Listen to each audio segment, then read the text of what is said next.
ડિંડોલી વિસ્તારમાં નિર્માણાધારી બોલ્ડીનામાં 2 મજૂરનો મોત મામલો. ડિંડોલી પોલીસે માત્ર અકસ્માત મોતનો ગુનો નોંધી નાખ્યો. ડિંડોલી પોલીસની કામગીરી પર અનેક સવાલ.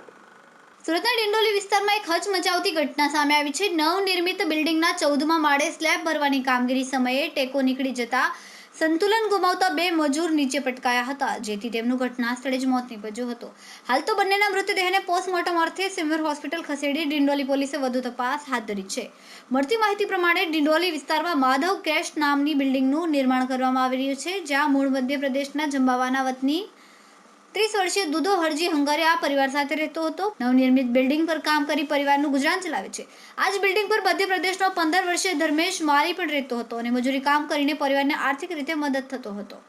માધવ ક્રેશ નામની નવનિર્મિત બિલ્ડિંગ આખી બની ગઈ છે. જોકે 15મા માળે સ્લેબનો થોડો ભાગ બનવાનો બાકી રહી ગયો હતો, જેને આજે ભરવાનું કામ કરવામાં આવી રહ્યું હતું. ત્યાં દુધો અને ધર્મેશ બંને હાજર હતા. તે દરમિયાન સ્લેબ ભરવા માટે લગાવવામાં આવેલી લોખંડની પ્લેટો ટેકાઓ પૈકી એક ટેકો નીકળી ગયો હતો.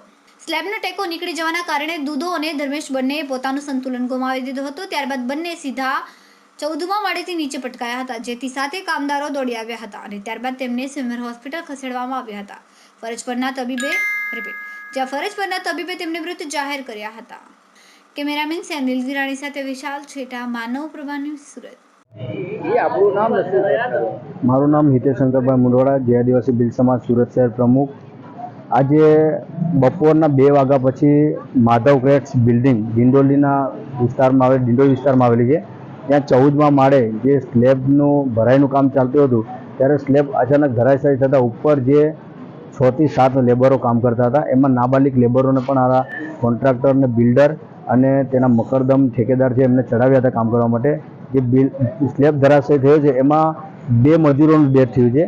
એમાં 2 મજૂરોમાં એક દીતાભાઈ સંગાડે, જેની ઉંમર આશરે 30 વર્ષ છે, અને એક નાબાલિગ છોકરો છે જેની ઉંમર આશરે 14 થી 15 વર્ષ બતાવી રહ્યા છે.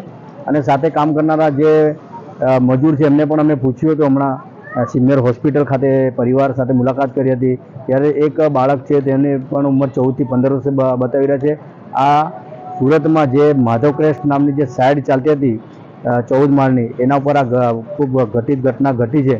અને જે ડિંડોલી પોલીસ સ્ટેશનના હદ વિસ્તારમાં બનાવ બન્યો છે, તો મારી સમાજના ખાતર, સુરત શહેરના સમાજના ખાતર એક જ અપીલ છે કે અવારનવાર સુરતમાં આવા બનાવો બનતા રહે છે. હમણાં જ અઠવાડિયા પહેલાં BRC ઉધનામાં અમારા વિડીયોની નવી અપડેટ મેળવવા માટે સબસ્ક્રાઇબ કરો માનવ પ્રભા ન્યૂઝ ચેનલને.